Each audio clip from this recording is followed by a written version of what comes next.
Hello বন্ধুরা, সকলকে স্বাগত জানাই আমার চ্যানেল ট্যারো উইথ বৃষ্টিতে। সবাই কেমন আছেন? হ্যাপি থাকবেন, পজিটিভ থাকবেন। জেন্ডার স্পেসিফিক রিডিং এটা একদম নয়, timeless collective gender energy pick করা হয় বলে সবসময় সব কথা কিন্তু আপনার সাথে রেজোনেট নাও করতে পারে। টাইমলেস হওয়ার জন্য আপনার সামনে যখন রিডিংটা আসবে আপনি এখান থেকে কোনো না কোনো গাইডেন্স কিন্তু পেয়ে যাবেন।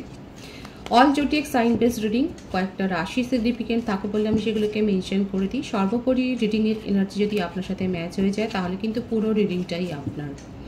আজকে দেখে নেওয়ার চেষ্টা করব আপনার পার্সনের কারেন্ট এনার্জি, আপনার কারেন্ট এনার্জি ডিভাইনের গাইডেন্স থাকলে সেটাও দেখে নেওয়ার চেষ্টা করব। সর্বোপরি হচ্ছে রিডিংয়ের এনার্জি। ডিভাইন গাইড করবেন আমার ভিউয়ার্স যার কথা ভেবে রিডিংটা দেখছেন তার কারেন্ট এনার্জি কি, নেক্সট অ্যাকশন কি হবে। তার কারেন্ট এনার্জি হচ্ছে তার heartbreak situation, 5 of Pentacles, 10 of Cups, Knight of Swords। আপনাদের পাস্টে দেখা যাচ্ছে আপনার পার্সন নিজের মন ভেঙেই আপনার কাছে এগিয়ে এসেছিলেন। ওনার যে এক্স রিলেশনশিপ ছিল, যেই এক্স ছিলেন তিনি ওনাকে ছেড়ে চলে গিয়েছিলেন এবং এক্সের ব্যাপারটা দেখা যাচ্ছে তিনি গোল্ড ডিগার ছিলেন। হয়তো আপনার পার্সনের ওপর অনেক বেশি ফাইন্যান্সিয়ালি ডিপেন্ডেন্ট উনি ছিলেন এবং আপনার পার্সন যখন ফাইন্যান্সিয়াল ক্রাইসিসে পড়েছিলেন তখন উনি স্বচ্ছন্দে ওনাকে ছেড়ে চলে গিয়েছিলেন। এই ব্যাপারটা আপনার পার্সনকে অনেক হার্ট করেছে, ওনার হার্ট ব্রেক হয়েছে। উনাকে নিয়ে উনি কিন্তু ফ্যামিলি গড়বার স্বপ্ন দেখেছিলেন। ওনাকে নিয়ে যে নিউ বিগিনিং করতে চাননি তা না, নিজের তরফ থেকে অনেক এফোর্ট উনি কিন্তু দিয়েছিলেন, কিন্তু সেখানে উনি ইগনোরড ফিল করেছেন। ওনার এক্স ওনাকে ইগনোরড ফিল করিয়েছে। এটা কিন্তু পাস্টের এনার্জি দেখা যাচ্ছে এবং তারপরে কিন্তু সিচুয়েশনে আপনি এসছেন। আপনার সাথে কিন্তু একটা নতুন করে রিলেশনশিপ যে উনি গড়েছেন সেটাই দেখা যাচ্ছে, কিন্তু আপনাদের রিলেশনশিপটা এফেক্ট হয়েছে ওনার এক্সের জন্যে।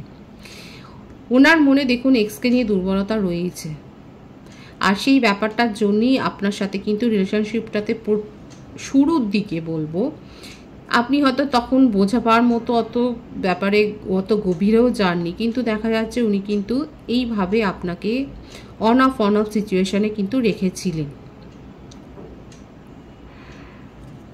কিন্তু এক্সের ব্যাপারটাকে বলবার জন্য আপনার সাথে যে রিলেশনশিপে এসেছিলেন সেটাই দেখা যাচ্ছে। দেখুন টক্সিসিটি তো রয়েছে আপনার সম্বন্ধে, না একটা অবসেশন রয়েছে, সেরকম এক্সের সম্বন্ধেও রয়েছে। ওনার এক্স একাধিক থাকতে পারে, চিটিংয়ের এনার্জি দেখা যাচ্ছে, ম্যানিপুলেট করতে গিয়ে আজকে নিজে ফেসেছেন নিজের মধ্যে। এটাই ওনার টক্সিসিটি, এই টক্সিসিটিটা উনি গ্রো করেছেন। সবার সাথে সকলের সাথে মিলেমিশে থাকা, সব রিলেশনশিপের মধ্যে নিজেকে হারিয়ে ফেলা। দেখুন উনি নিজেকে কীরকম ভাবেন, যে ওনার মনে হচ্ছে যেন উনি একমাত্র হিরো বা হিরোইন, জেন্ডার স্পেসিফিক নয়, এবং উনি নিজেও জানেন না যে উনি কেন এত অ্যাট্রাকশন ফিল করেন। এটা ওনার হচ্ছে টক্সিসিটি, এটা একটা মানসিক রোগ। উনি সকলের সাথে কি করে এত ফ্রেন্ডলিভাবে মিশে যেতে পারেন সেটা উনি জানেন না। বারবার নিজের হার্ট ব্রেক করেন। হার্ট ব্রেক এই জন্যই হয় যে ওনার ডিজায়ারটা হয়তো যেখানে ফুলফিল হয় না সেখানে ওনার হার্ট ব্রেক হয়ে যায়। যখন ওনাকে সবাই বুঝতে পারে তখন ওনাকে ছেড়ে কিন্তু চলেই যায়। সব থেকে বেশি চোট খেয়েছেন ওনার প্রথম রিলেশনশিপে। তিনি ওনার উপর ফাইন্যান্সিয়ালি ডিপেন্ডেন্ট ছিলেন। যখন দেখলেন আপনার পার্সন ওনার ডিজায়ার ফুলফিল করতে পারছেন না তখন উনি ছেড়ে চলে গেছেন। তারপর থেকে আপনার পার্সন কোনো রিলেশনশিপেই নিজেকে স্টেবল করেননি। আপনার সাথেও রিলেশনশিপে অন অফ সিচুয়েশন তৈরি করেছেন, কারণ এই টক্সিসিটি ওনার মনে হচ্ছে ওনার হার্ট ব্রেক হয়ে যাবে। এই ব্যাপারটা ওনাকে তাড়া করে বেরিয়েছে ভূতের মতো। দেখুন ডিভাইন গাইড করবেন কি পরিস্থিতিতে আছে এখন। দেখুন কীরকমভাবে উনি সব কিছু দেখছেন। উনি ভয়ার্ত একটা চোখ, ডিপ্রেসড হয়ে রয়েছে। কোনো ডিসিশন নেওয়ার মতো জায়গায় নিজের মনকে উনি রাখতে পারছেন না। ফাইন্যান্সিয়ালি চোটও ওনার হয়েছে, কোনো ছোটোখাটো চুরি ব্যাপার ওনার সাথে ঘটেছে। আপাতত কি করবেন সেটা উনি ভেবে পাচ্ছেন না। একটার পর একটা প্ল্যান উনি তৈরি করেন, কিন্তু সেই প্ল্যানগুলো সাকসেস হবার আগেই যেন ওনার মনে হচ্ছে সেই প্ল্যানগুলো ফেল হয়ে যাচ্ছে। আপনার পার্সন স্পোর্টসম্যানও হতে পারেন, অ্যাথলেটিক হতে পারে, কোনো না কোনো স্পোর্টস কোয়ালিটি ওনার থাকতে পারে দেখা যাচ্ছে।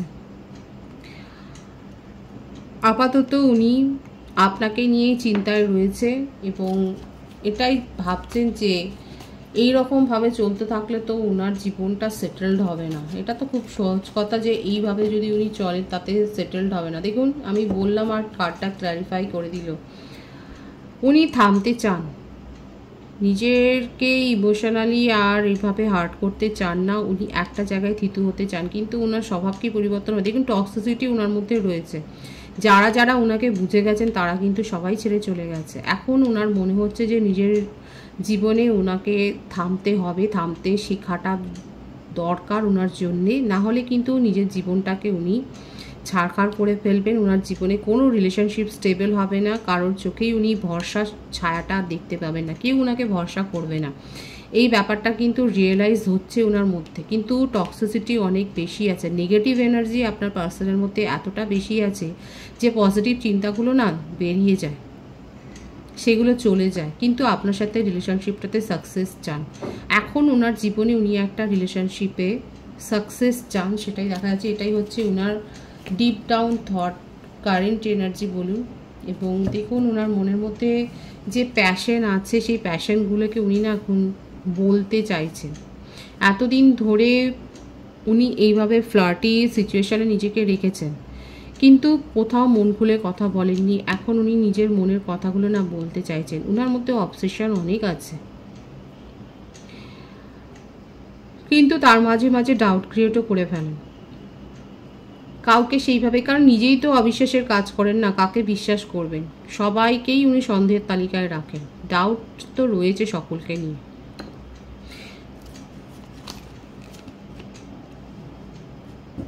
আবারও এসছে, দেখুন নিউ বিগিনিং করতে চান আপনার সাথে, ফ্যামিলিকে সময় দিতে চাইছেন। যদি ম্যারিড পার্সন, কারো কারো ক্ষেত্রে হতে পারে যে হয়তো উনি ম্যারিড পার্সন, কিন্তু সেখানে উনি খুব একটা ভালো নেই বলেই এই রিলেশনশিপ উনি গড়েছেন।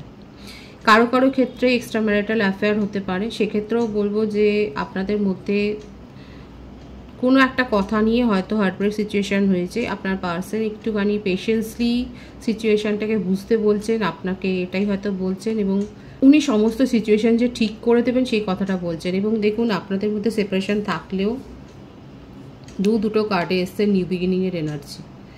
আপনার সাথে নিউ বিগিনিং করতে চান আর এই বিষয়ে কোনো সন্দেহ রাখতে চান না মনের মধ্যে। অ্যাকচুয়ালি আপনার মধ্যে যে একটা ভালো ভাইবস আছে, গুড ভাইবস আছে, এটা আপনার পার্সন ইগনোর করতে পারেননি। আপনার সাথে সেপারেশনে গিয়ে সেটা উনি আরও ভালোভাবে বুঝে গেছেন যে আপনি ওনার একমাত্র শুভাকাঙ্ক্ষী, এবং আপনার সাথে চিট করাটা ওনার উচিত হয়নি, আর তার জন্য উনি যথেষ্ট কর্মা ফেস করছেন। নিজের টক্সিসিটিটাকে উনি ভালোভাবেই বুঝতে পেরেছেন, নিজের নেগেটিভ এনার্জিটাকে বুঝতে পারছেন, কিন্তু সেটাকে কন্ট্রোল করতে গিয়েও পারছেন না, চেষ্টা করছেন। রাশির কথা যদি বলি, প্রত্যেকটা রাশি এসে গেছে। মকর রাশির এনার্জি বেশি দেখা যাচ্ছে, কর্কট রাশির এনার্জি বেশি দেখা যাচ্ছে, বৃষভ রাশিও আছে। প্রত্যেকটা রাশি এখানে এসে গেছে। বার্থডেটের মধ্যে 3, 5, 7, 6, 10, 1, 9 এগুলো বেশি এসছে। মার্চ মান্থ, মে মান্থ, জানুয়ারি, জুলাই, জুন, আগস্ট, সেপ্টেম্বর মাস বেশি দেখা যাচ্ছে আপনার পার্সনের। এটা ভার্সি ভার্সাও হতে পারে, এটা আপনারও হতে পারে। সুতরাং সেপারেশনে থাকলেও আপনার পার্টনার আপনার সাথে রিলেশনশিপে সাকসেস চান। উনি আপনাকে এটাই বোঝাবার চেষ্টা করবেন যে নিজের মধ্যে যে নেগেটিভিটি আছে সেটাকে উনি কন্ট্রোল করবেন। ভবিষ্যতে আপনি যে ওনার একটা অন্য রূপ দেখবেন সেটাই হয়তো উনি আপনাকে বোঝাবার চেষ্টা করবেন। নিউ বিগিনিং করতে চান। আপনার কারেন্ট এনার্জিটা দেখে নেব।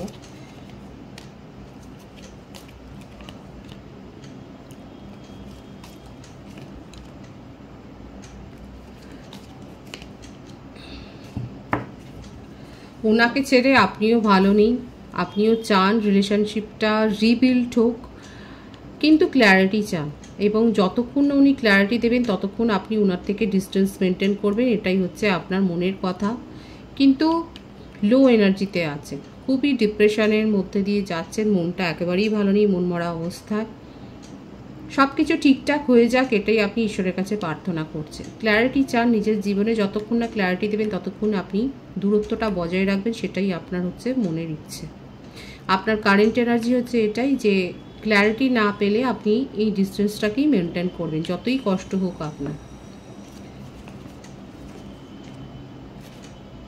এইভাবে নিজের এনার্জিকে লো করবেন না। আপনি রাতের পর রাত দেখা যাচ্ছে ঘুমোতে পারছেন না, একটা সংশয় ভুগছেন, আপনার মানে মনে হচ্ছে যে এই রিলেশনশিপে গিয়ে আপনি ভুল করেছেন এবং এই ভুলটার জন্য আপনি নিজেকে দায়ী করছেন। এটা করবেন না, নিজেদেরকে হিল করার চেষ্টা করুন। দেখুন, অন্য প্রপোজালও হয়তো আপনার কাছে এসেছে, কিন্তু সেখান থেকেও আপনি মুখ ফিরিয়ে নিয়েছেন।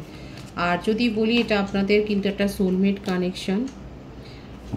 এই যে একটা কারো কারো ক্ষেত্রে মরিয়া হয়ে আপনি নিউ বিগিনিং করতে চাইছেন। এখানে যদি আমি বলি তাহলে দেখা যাচ্ছে আমার ভিউয়ার্সরা, কোনো ভিউয়ার্স নিজের জীবনে নিউ বিগিনিং করাটাকে প্রাধান্য দিচ্ছেন, ওটাকেই বেশি সুইটেবল মনে করছেন এবং তারা নিজের জীবনে এগিয়ে যেতে চান। অবশ্যই নিজের ইনটিউশনের উপর ডিপেন্ড করে এগিয়ে যান, কারণ এইভাবে ডিপ্রেশনে থাকবেন না। আপনার কাছে নিউ প্রপোজাল এসছে, আমি তো বললাম।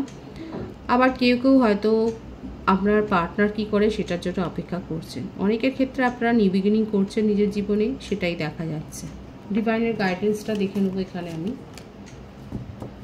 6 of Pentacles, 5 of Swords, Knight of Wands। Divine বলছে এটাই, নিজেদেরকে ইমোশনালি ব্যালেন্স করুন। লজিক এবং ইমোশন দুটোর মধ্যে ভারসাম্য রাখার চেষ্টা করুন। অযথা নিজের মধ্যে হীনমন্যতা আনবেন না, নিজেকে লো মনে করবেন না। আপনি কোনো অংশে কারোর থেকে কম নয়, আপনি যথেষ্ট অনেস্ট এবং অনেস্টলি রিলেশনশিপ মেনটেন করেছেন এবং যারা অনেস্টলি সব কিছু করেন তারা কিন্তু রিওয়ার্ড পাওয়ার যোগ্য। ডিভাইন এটাই বলছে, নিজেকে ইমোশনালি ব্যালেন্স করুন। কোনো কিছুতেই বেশি উতলা হবেন না বা দুঃখে ভেঙেও পড়বেন না। আপনার সাথে কারোর কম্পিটিশান নেই, সেটাকে আপনাকে কিন্তু বিশ্বাস করতে হবে। আপনি কোনো প্রতিযোগিতার মধ্যে দাঁড়িয়ে নেই, তাহলে কিন্তু জীবনে যে পরিবর্তন আস্তে আস্তে করে হবে সেটা আপনি বুঝতে পারবেন। এইভাবে যদি নিজেদের মধ্যে পজিটিভ চেঞ্জ করেন তাহলে কিন্তু নিজেদের পরিবর্তনটা সত্যি করেই কিন্তু বোঝা যায়। সুন্দর আছে এনার্জি, পজিটিভ আছে, এনার্জিকে অবশ্যই ক্লেম করবেন। রিডিংয়ের এনার্জি আপনাদের সাথে ম্যাচ হলে রিডিংটা লাইক করে এনার্জি অবশ্যই এক্সচেঞ্জ করে নেবেন, যেটা ভীষণভাবে জরুরি।